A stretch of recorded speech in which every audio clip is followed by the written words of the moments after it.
मित्रांनो नमस्कार. आपला शैलेश भाऊच आहे आपला. आपला म्हणजे माझा भाऊ आहे. आमच्या राणे कुटुंबाचाच सदस्य आहे.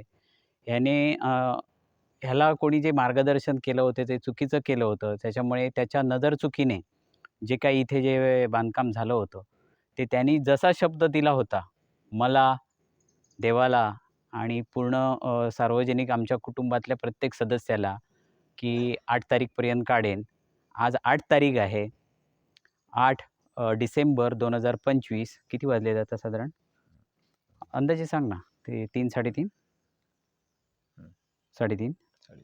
साधारण 3 ते 4 या दरम्यान हा आपण व्हिडिओ बनवतोय आणि त्याने त्या बिचाऱ्याचं खूप नुकसान झालंय. मलाही वाईट वाटतंय. पण काय आहे माहिती आहे, की सर्वांचाच विषय असल्यामुळे हे त्याला सांगणं भाग होतं आणि त्यानेही राग मनात न ठेवता आहे काय राग?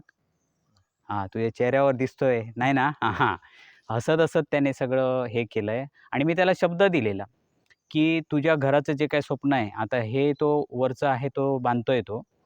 तर हे लवकरात लवकर त्याचं घर हे पूर्ण व्हावं. त्याचं म्हणजे आपलंच आहे, कुटुंबातलाच एक भाग असल्यामुळे. हे लवकरात लवकर पूर्ण व्हावं.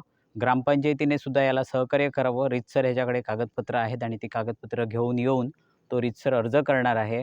अनाव ग्रामपंचायतीला सुद्धा मी विनंती करेन, की ह्या बिचाऱ्याने स्वतःच्या कष्टाचे दागिने गहाण ठेवून, कर्ज काढून, ह्याच्या मिसेसने आणि ह्याने, ह्याला 2 मुलं आहेत.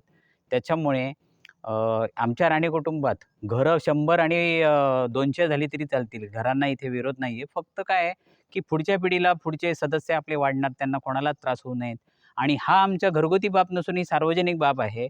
मोठमोठी जी घराणी आहेत त्यांनी पण वेळोवेळी जर जमिनी मोजणी केल्यात. आता इथे हा प्रॉब्लेम का झाला? आपण इथे जमीन मोजणीच केलेली नाही, बरोबर ना? बरोबर. तर आता मी त्यालाही सांगितलंय, शैलेश त्याच्या वहिवाटीत काय मिळतेत किंवा त्यांच्या सातबारात काय आलेत ते मोजून घेणार. योगायोगाने आता सगळ्याच जमिनी मोजून घेण्यासाठी मी त्याच्या प्लॉटसाठी मी मदत करतोय मोजणीसाठी. कारण लागून-लागून असल्यामुळे सगळे एकदम मोजल्याशिवाय तो गुंता काय असेल तर तो सुटणार नाही.